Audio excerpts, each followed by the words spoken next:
रूस ने दुनिया की पहली कोविड-19 वैक्सीन स्पुतनिक वी का उत्पादन शुरू कर दिया है।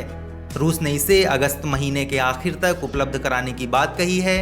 हालांकि इस वैक्सीन पर WHO समेत तमाम विशेषज्ञों ने सवाल खड़े किए हैं, लेकिन राष्ट्रपति व्लादिमीर पुतिन का दावा है कि ये वैक्सीन पूरी तरह सुरक्षित है।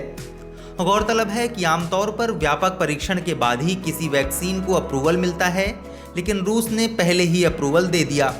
वैक्सीन का नाम स्पुतनिक वी इसलिए रखा गया है क्योंकि सोवियत यूनियन ने दुनिया का पहला सैटेलाइट भी इसी नाम से अंतरिक्ष में भेजा था।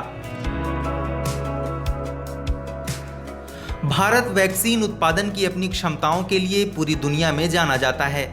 इसी को ध्यान में रखते हुए रूस ने भी वैक्सीन उत्पादन के लिए भारत में अपनी दिलचस्पी दिखाई है। रूसी डायरेक्टर इन्वेस्टमेंट फंड के CEO किरिल त्रिमित्रिव ने कहा कि इस बारे में बातचीत चल रही है। रूस ने अपने यहाँ कोरोना वैक्सीन का उत्पादन शुरू कर दिया है। उसने कहा कि इस महीने के आखिर तक ये वैक्सीन रोल आउट कर दी जाएगी। RDIF के पास ही इस वैक्सीन की मार्केटिंग और एक्सपोर्ट का अधिकार है।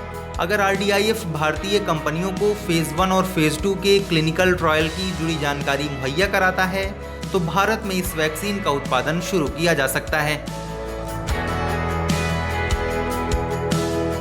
स्वतंत्रता दिवस के मौके पर लाल किले की प्राचीर से प्रधानमंत्री नरेंद्र मोदी ने भारत में बन रही वैक्सीन का जिक्र किया। उन्होंने कहा कि आज भारत में कोरोना की एक नहीं, दो नहीं, तीन वैक्सीन इस समय टेस्टिंग के चरण में हैं। जैसे ही वैज्ञानिकों से हरी झंडी मिलेगी, देश की तैयारी उन वैक्सीन्स को बड़े पैमाने पर प्रोडक्शन करने की है। देश के हर ज़रूरतमंद तक कम समय में वैक्सीन को पहुंचाने की रूपरेखा भी तैयार है।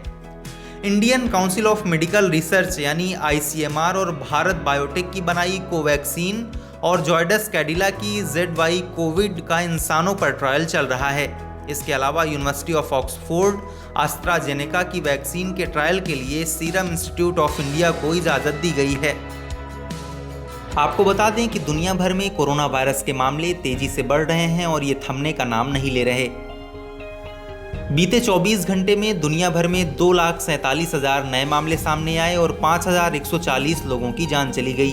अब तक कुल 2,15,00,000 से ज़्यादा संक्रमण के मामले सामने आ चुके हैं, जबकि 7,67,000 से ज़्यादा लोगों की जान जा चुकी है। वहीं इस बीमारी से ठीक होने वाले मरीजों का आंकड़ा 1,43,00,000 के पार पहुंच गया है। हालांकि दुनिया भर में अभी भी 65 लाख से ज़्यादा एक्टिव केस हैं।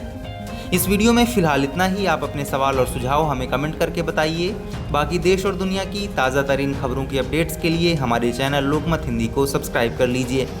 अगर आप ये वीडियो फेसबुक पर देख रहे हैं तो हमारे पेज को लाइक और फॉलो कर लीजिए।